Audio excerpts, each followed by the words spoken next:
Now, when I came to the Promised Neighborhoods Institute, I could have taken my role up, much like I'm telling you how to take yours up now, where we would have just did PowerPoints, conferences, etc., and we would have lost the movement. Because when the Office of Inspector General came out to audit Promised Neighborhoods, they came out to kill it.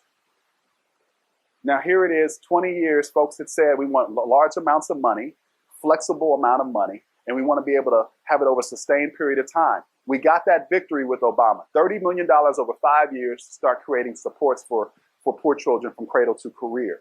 Now, before the Republicans kill us, we're going to kill it with bad practice. How many of you all know folks who have consultants write grant proposals? The collaborator doesn't know what the hell is in that grant proposal. Then you get the money. That sound familiar? Well, that's what we had at Promised Neighborhoods. Not all the sites, but a lot of them. All the right language, all the right words, but the collaborator was not locked and loaded on the 10 results and 15 indicators in the RFP like this.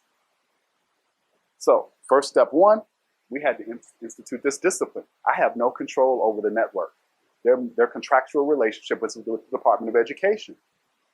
So I'm doing what John Gardner calls non-jurisdictional leadership. That is the best way to lead, except the fact that you don't control anything, and no matter how many titles you get, you still won't control anything.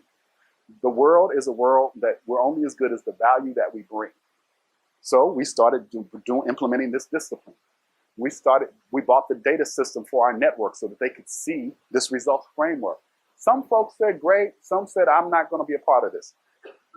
I don't care. Manage the thirds. A third who will be with you, a third who will be indifferent, and a third who just won't give a darn. My job is not to have maximum consensus. My job is to get critical mass and start getting some results. It's a very big difference. My job is to not get maximum consensus. My job is to get critical mass so I can start getting some results. When that Government Accountability Office report came out, they looked at 40 sites. Now, you know how hard it is to look at 40 sites and not find one audit finding? They looked at 40 of our sites. They saw this discipline. They looked for waste, fraud, and abuse. They started describing this discipline in the report, and it was so good that Senator Klein chose not to even issue the report publicly. We issued it publicly to show folks that this stuff is working. Something new is happening. So what does that mean? Today, Promised Neighborhoods is a permanently federally authorized program, in spite of all the political hostility that's been going on. And it's not being killed under this administration because folks in Senator Mitch McConnell's backyard and in Berea, Kentucky, and in the communities, the South, in the North, in the East, and the West, they get on that hill in Congress and they fight for it.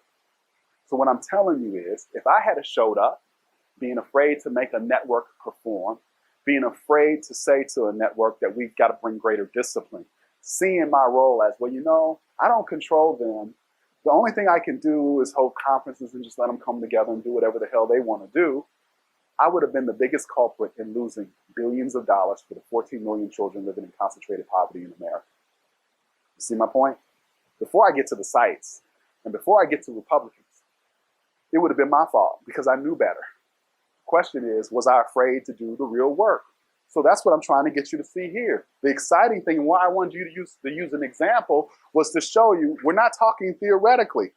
We can take anybody's example and we can do this. It's not a static process where if you got to start at the top and work your way all the way through. Sometimes you might start with programs and have to work your way back up. The beauty is you're starting with a clean slate for the most part, and we can go through the process. And you're able to hold this results framework and now focus on getting people to dance with each other. You can bring the soul and the spirit, the artist literally and figuratively in the room, so you can make this fun and light and have a process structure where people are inspired and excited to come and want to do some work. One, they're going to want to come because it's results-based. Second, they're going to want to come because you tap into the soul of the movement, right? You have artists and others talking about this stuff, performing before you start your meetings, etc. And then thirdly, they're going to be excited because they actually get to contribute, which was what humans want to do. And they get to contribute in a big way. And you get to celebrate that and lift that up and tell these powerful stories of leaders all over the region making results.